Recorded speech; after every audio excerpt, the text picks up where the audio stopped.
Then Peter came to Jesus and asked, Lord, how many times shall I forgive my brother or sister who sins against me? Up to 7 times? Jesus answered, I tell you, not 7 times, but 77 times. Therefore, the kingdom of heaven is like a ruler who wanted to settle accounts with his servants. At the outset of the reckoning, one was brought who owed 10,000 bags of gold. Since the debtor was not able to pay, the ruler ordered that the debtor be sold along with family and possessions. At this, the servant fell down before the ruler. Be patient with me, and I will pay back everything. The ruler took pity and canceled the debt. But when that servant went out and found one of a fellow servants who owed 100 silver coins, he grabbed her and began to choke her.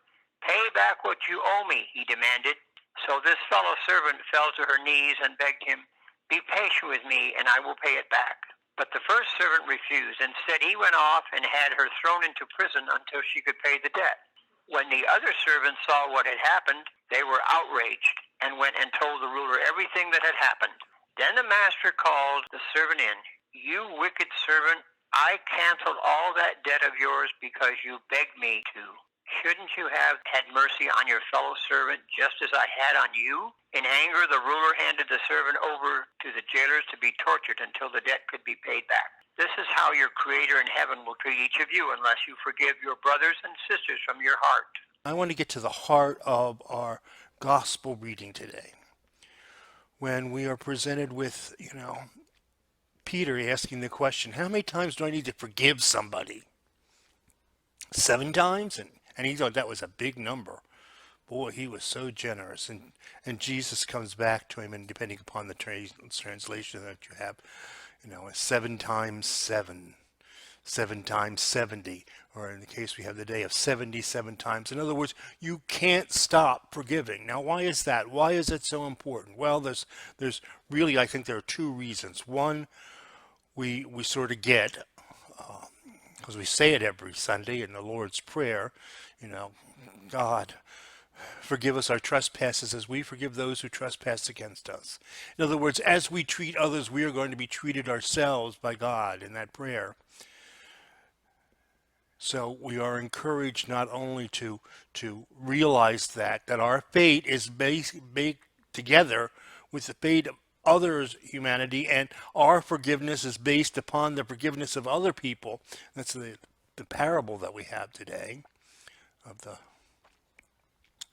servant who wouldn't forgive the other servant's sins and debts, so had to carry the burden. And I want to let us think about that about a lot. We think when we forgive, we do someone else a favor.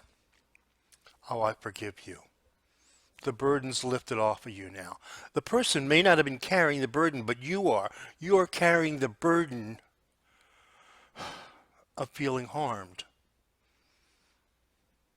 or maybe actually being harmed. You are carrying that burden, and you have to let it go.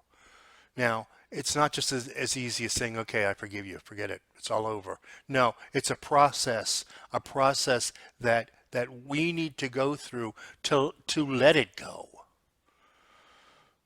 to allow God's grace to fill the hurt and the pain, and to work for the best of our sisters and brothers.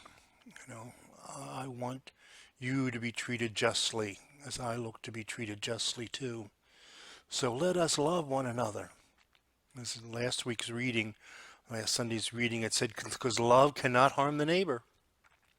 Love can do no harm. And part of that, when harm has been done, is the need to fix it, to fix the hurt, to fix the blame. And if we participate in Christ's love, in Christ's life, that's what we must do. We must allow resurrection to happen. Not just for our brothers and sisters, but for ourselves. The resurrection of letting go as many times as we need to.